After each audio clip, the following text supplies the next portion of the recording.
So, I do consultancy. That's my main kind of paid job, is that I work with a lot of different companies to help them both uncover their strategy, decide what to do next, and actually maximize their growth.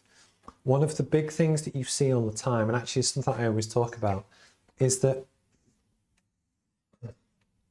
most companies and most people think, you know what, we want to make more money, how do we do it? And then what they basically look at is actually marketing and sales. And then it's the classic thing, and it's when people do sales training, and don't get me wrong, I do sales training as well. But one of the key things is there's a key assumption, which I actually believe is wrong here, that most people assume that what they're doing today in their business is the correct thing to do. And while this sounds silly or sounds a bit different, is that you, for instance, could have a brilliant product that actually fits your market need, your customers understand it completely, it ticks all their boxes, that then when you start to promote it more and then actually do more sales activity, it will really flying off the charts. One of the challenges you often see is that you have an average product which is the same as what that company has done for 2 years, 5 years, 10 years, and simply trying to do more sales doesn't actually always necessarily translate into company growth, because nobody's actually looked at, is what they do the right thing to do? Does that make sense? So basically in the course we have 4 modules just on business strategy, and this is where it's trying to understand everything you do, who you are, what makes you special, to really get your strategy right before you start to promote it, and then before you actually start your sales activity. So I'm going to take Jess as an example, assuming she's still kind of watching, is that if you set up as a freelancer and you do your business and you do everything you kind of, do, yes, you want to promote your services and having a nice website and get your brand out there and talk to people and do all of the marketing stuff and that kind of thing. But one of the really important things is when you understand the drivers for your business, which especially in your first kind of year, 2 years of business, is arguably stay in business, make some money, survive as you learn and iterate. And even though I'm quite good at this, my first 6 months were very different to my next year, if that makes sense. But everyone has to get through that period. But one of the things that I would recommend to most freelancers is that when you actually look at your strategy and who you are and what you do, if you really look at your skill sets and your background and the value that you have, rather than just look at what you believe you should offer to the market, which could be marketing and support and stuff, you actually might be able to help other businesses in your local area with 100 other things, from project management to leadership to organization to sales to whichever. And it could be that those extra things form part of your strategy, which actually allow you to generate more income, to invest more in stuff like live streaming or your products or your kit or whichever. And actually the point is on the strategy, even if you're a manufacturing business that makes offshore energy components, if you really think through what is the best thing that we can do, is what we're doing correct before you try and accelerate it, that's where real kind of growth comes from. But I had this yesterday actually with a client down in Glossop, and what we were talking about was their business, and I won't go into kind of what they do, but it's a classic thing of where I think a lot of people still view sales as like a dirty word.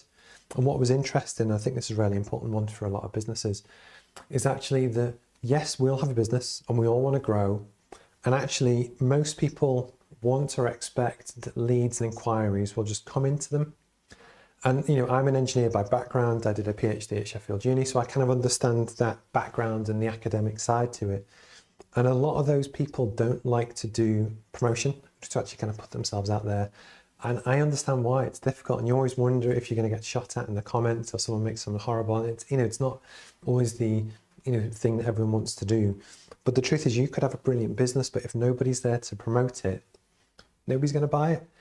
But the other one which really kind of came home is that when you're looking at sales, you need to look at your time lag. Actually, I'm going to do time. And that will be today. So one of the big things that everyone needs to look at is actually when you start your business, and you could be a freelancer or even a well-established business with a team of 5, team of 100, at some point your cash will run out if you don't win more business. So basically what would normally happen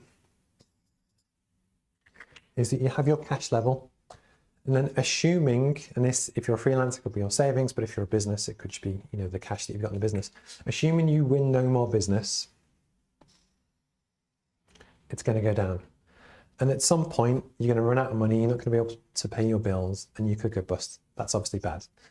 But the thing that I wanted to almost flag up is that most people don't seem to understand the time lag between a sales approach, the first meeting, the second meeting, negotiation around the product or service offer, then potentially buying it. And even when you've bought it, the payment terms.